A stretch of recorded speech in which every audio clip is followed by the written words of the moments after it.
Kembali lagi bersama TV kita Indonesia. Dinamika penduduk itu menimbulkan permasalahan-permasalahan. Kira-kira permasalahan apa yang timbul akibat dinamika penduduk di suatu wilayah ya? Nah, di video ini mari kita bahas. Fenomena dinamika penduduk itu mengacu pada bertambah atau berkurangnya jumlah penduduk dari waktu ke waktu di dalam suatu wilayah tertentu. Di Indonesia, dinamika penduduk dari tahun ke tahun memperlihatkan penambahan jumlah penduduk.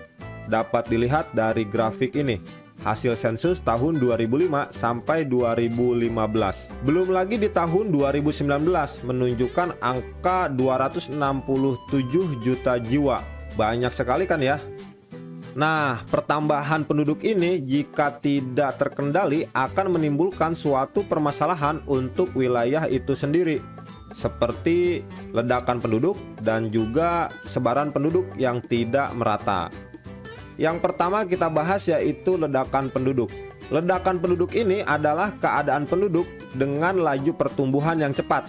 Hal ini diakibatkan dari tingkat kelahiran yang tinggi sedangkan tingkat kematian menurun secara tajam. Thomson dan Lewis tahun 1650 membagi periode perkembangan penduduk dunia ke dalam 5 periode. Dan ledakan penduduk sendiri merupakan periode kelima pada tahun 1930 sampai sekarang. Nah, ledakan penduduk dunia yang cukup besar terutama setelah Perang Dunia Kedua ketika pelayanan kesehatan semakin meningkat dan teknologi modern semakin berkembang. Di satu sisi keadaan ini justru semakin mensukseskan usaha pengendalian penduduk negara-negara maju. Namun sebaliknya di negara-negara yang belum maju terutama pada awal periode justru mendorong pertambahan penduduk yang cukup besar. Dalam periode inilah angka 4 miliar dari jumlah penduduk sedunia dicapai. Dalam periode ini pula kesadaran akan penurunan tingkat kelahiran sebagai usaha menekan laju pertumbuhan penduduk menjadi program internasional.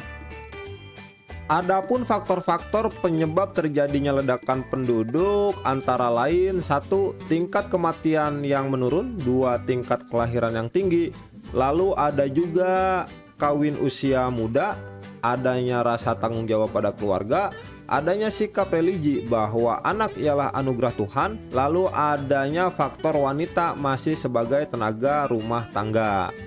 Beberapa dampak negatif yang timbul sebagai akibat terjadinya ledakan penduduk diantaranya sebagai berikut. 1. Tingkat kemiskinan semakin meningkat karena pertumbuhan penduduk ini tidak diikuti oleh pertumbuhan ekonomi yang cepat. Yang kedua, pertumbuhan penduduk yang cepat tidak seimbang dengan peningkatan produksi pangan dan dapat mendorong kekurangan pangan itu sendiri. Lalu yang ketiga, timbulnya pemukiman atau daerah kumuh di perkotaan sebagai akibat mahalnya harga tanah dan rumah. Lalu pemerintah mengalami kesulitan menyediakan sarana kebutuhan masyarakat seperti sarana pendidikan dan kesehatan, perumahan dan lain-lain disebabkan memerlukan dana yang besar dan lokasinya padat oleh pemukiman penduduk. Meningkatnya kebutuhan akan ruang dan lingkungan hidup menimbulkan persaingan di masyarakat sebagai akibat meningkatnya kebutuhan akan pangan dan kebutuhan lainnya. Lalu tidak seimbangnya kebutuhan akan lapangan pekerjaan dengan pertumbuhan penduduk yang dengan sendirinya menimbulkan banyak pengangguran dan masalah sosial lainnya. Timbulnya kemiskinan, rumah kumuh, pertentangan antar etnik, tawuran warga yang diawali dengan hal-hal kecil dan stabilitas politik yang tidak mantap akan nampak menjadi pemandangan rutinitas yang sulit untuk mengatasinya. Nah, jika dampak dari ledakan penduduk tidak segera diatasi, dapat mengakibatkan suatu negara mengalami kesulitan dalam mempercepat proses pembangunannya. Terdapat beberapa upaya yang dapat dilakukan untuk mengatasi dampak ledakan penduduk. Di antaranya, 1. Perluasan lapangan kerja melewati industrialisasi, sebab pembangunan industri besar bisa menyerap tidak sedikit tenaga kerja. 2. Pelaksanaan program keluarga berencana atau KB, yakni mengendalikan pertumbuhan warga melalui teknik pengendalian kelahiran. Sebagai misal, seorang ibu mencetuskan anak 2 orang maka bakal terjadi penurunan jumlah warga yang paling besar. Bahkan suatu saat perkembangan penduduk menjangkau titik nol yang dinamakan dengan zero population growth.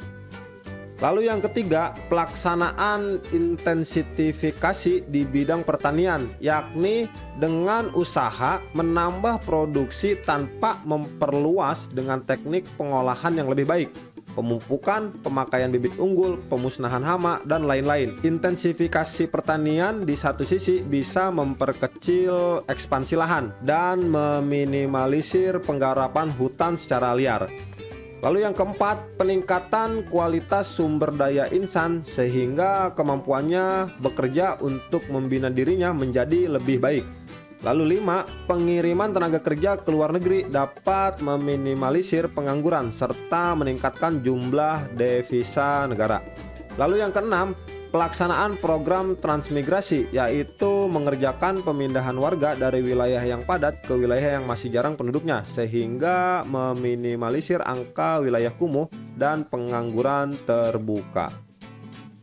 Masalah dinamika penduduk yang selanjutnya adalah persebaran penduduk yang tidak merata atau kepadatan penduduk yang tidak merata. Kepadatan penduduk adalah perbandingan jumlah penduduk dengan luas lahan. Secara umum, tingkat kepadatan penduduk adalah perbandingan banyaknya jumlah penduduk dengan luas daerah berdasarkan satuan luas tertentu. Ada 3 jenis kepadatan penduduk. Yang pertama adalah kepadatan penduduk berdasarkan lahan pertanian. Yang kedua adalah kepadatan penduduk umum. Dan yang ketiga adalah kepadatan penduduk ekonomi. Nah, kepadatan penduduk atau sebaran penduduk di tiap-tiap wilayah Indonesia tidaklah sama. Kepadatan penduduk yang berbeda-beda ini bisa menimbulkan permasalahan kependudukan. Permasalahan kependudukan yang dimaksud antara lain terkait dengan penyediaan sarana dan prasarana sosial, kesempatan kerja, stabilitas keamanan, serta pemerataan pembangunan. Tingkat kepadatan penduduk di setiap daerah tidak merata karena ada lahan atau wilayah yang kurang cocok untuk dijadikan tempat tinggal. Sementara itu, daerah yang memiliki akses mudah ke pusat industri dan memiliki tanah yang subur cenderung memiliki tingkat kepadatan penduduk yang relatif tinggi. Nah, berikut ini adalah faktor-faktor penentu kepadatan penduduk. Yang pertama adalah tingkat kesuburan tanah, lalu bentuk lahan, yang ketiga iklim yang baik, pusat pemerintahan, pusat kegiatan ekonomi dan industri, ketersediaan prasarana jalan, lalu yang terakhir adalah ketersediaan pusat pendidikan. Nah, dari persebaran penduduk atau kepadatan penduduk yang tidak merata ini akan memiliki efek samping terkait dengan permasalahan kependudukan itu sendiri, antara lain munculnya kawasan-kawasan kumuh kota dengan rumah yang tidak layak huni, lalu tingginya kompetisi di dunia kerja, turunnya kualitas lingkungan, lalu terganggunya stabilitas keamanan. Nah, pemerintah kita untuk menanggulangi masalah kependudukan menggunakan langkah-langkah sebagai berikut. Yang pertama itu melaksanakan program transmigrasi penduduk. Lalu yang kedua melaksanakan program pemerataan pembangunan di pulau-pulau selain Pulau Jawa. Lalu yang ketiga melengkapi sarana dan prasarana sosial masyarakat hingga ke pelosok desa. Lalu penyebaran pendirian pusat-pusat industri dan perdagangan ke berbagai daerah. Lalu memanfaatkan iptek untuk mengolah daerah-daerah yang kurang layak untuk digunakan sebagai tempat tinggal. Yang selanjutnya adalah membuat peraturan pemerintah yang mengatur tentang imigrasi dan emigrasi. Sampai jumpa di video berikutnya, masih bersama TV kita Indonesia.